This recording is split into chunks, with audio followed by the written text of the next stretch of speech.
ನೋಡಿ, C M ಸಾಹೇಬರು ಅವರು ಹೇಳಿದ ಮೇಲೆ ಅದ್ರ ಮೇಲೆ ನಾವು ಮಾತಾಡೋದು ಬಹಳ ತಪ್ಪಾಗುತ್ತೆ. ಸಿ ಎಂ ಸಾಹೇಬ್ರ ಎಲ್ಲದಕ್ಕೂ ಉತ್ತರವನ್ನು ಕೊಟ್ಟಾಗಿದೆ. ಅಲ್ಲಿಗೆ ಅವರೇ 5 ವರ್ಷ ಮುಖ್ಯಮಂತ್ರಿಗಳು. ಈಗ ಸಿ ಎಂ ಸಾಹೇಬರು ಸಂದರ್ಶನವನ್ನು ನಾನು ಕೂಡ ತಮ್ಮ ಮಾಧ್ಯಮದಲ್ಲೇ ನೋಡಿದ್ದೀನಿ. ಸೊ ಅವರು ಹೇಳಿದ ಮೇಲೆ ಕತೆ ಅಲ್ಲಿಗೆ ಮುಗೀತು. ಅಲ್ಲಿಗೆ ಡಿ ಸಿ ಎಂ ಅವರಿಗೆ ಸಿ ಎಂ ಆಗುವ ಅವಕಾಶಗಳಿಲ್ಲ. ನೋಡಿ, ದೊಡ್ಡವರು ಈಗಾಗಲೇ ರಿಯಾಕ್ಟ್ ಮಾಡಿದ್ದಾರೆ. ಅದನ್ನು ಡಿ ಸಿ ಎಮ್ ಅವರನ್ನು ಕೇಳಿದ್ರೆ ಉತ್ತರ ತಮಗೆ ಸಿಕ್ಕಬಹುದು. ಆದರೆ ಈಗ ಸಿ ಎಮ್ ಅವರು ಮಾತಾಡಿದ್ದಾರೆ, ಡಿ ಸಿ ಎಮ್ ಅವರು ಮಾತಾಡಿದ್ದಾರೆ. ಇದು ಏನೇ ಇದ್ದರೂ ಕೂಡ ಇದು ಹೈಕಮಾಂಡ್ನ ಚಾವಡಿಯಲ್ಲಿ ಇರುವಂಥದ್ದು. ಬಟ್ ಸಿ ಎಮ್ ಅವರು ತಮ್ಮ ಮಾತಿನಲ್ಲಿ ಎಲ್ಲ ಹೇಳಿದ್ದಾರೆ. ಸೊ ಇದ್ರ ಬಗ್ಗೆ ಯಾರೂ ಕೂಡ ರಿಯಾಕ್ಟ್ ಮಾಡಬಾರ್ದು, ಮಾಡೋದು ಕೂಡ ಸಮಂಜಸ ಅಲ್ಲ ಅಂತ ನನ್ನ ಒಂದು ಅನಿಸಿಕೆ.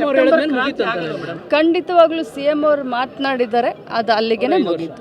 ಅದು ಅಲ್ಲಿಗೆ ಮುಗಿದ ಅಧ್ಯಾಯ. ಅಲ್ಲಿಗೆ ಸೆಪ್ಟೆಂಬರ್ ಕ್ರಾಂತಿ ಆಗೋದಿಲ್ಲ. ನಾನೇನು ಹೇಳ್ತಾ ಇದ್ದೀನಿ, ದೊಡ್ಡವರು ಮಾತನಾಡಿದ ಮೇಲೆ ಅದನ್ನು ಬೆಳೆಸೋದ್ರಲ್ಲಿ ಯಾವುದೇ ಒಂದು ಅರ್ಥ ಇಲ್ಲ. ಅವ್ರು ಹೇಳಿದ್ಮೇಲೆ ಮುಗೀತು ಅಂದಮೇಲೆ ಅವರೇ 5 ವರ್ಷ ಅಂತ ನೋಡಿ, ನಾನು ಅದನ್ನು ಪದೇ ಪದೇ ನೀವು ಕೇಳಿದ್ರು ನಾನು ಅದನ್ನೇ ಹೇಳ್ತೀನಿ. ಸಿ ಎಂ ಸಾಹೇಬ್ರೆ ಮಾತನಾಡಿದ ಮೇಲೆ ಮುಂದೆ ಏನು ಇಲ್ಲ ಅಂತ.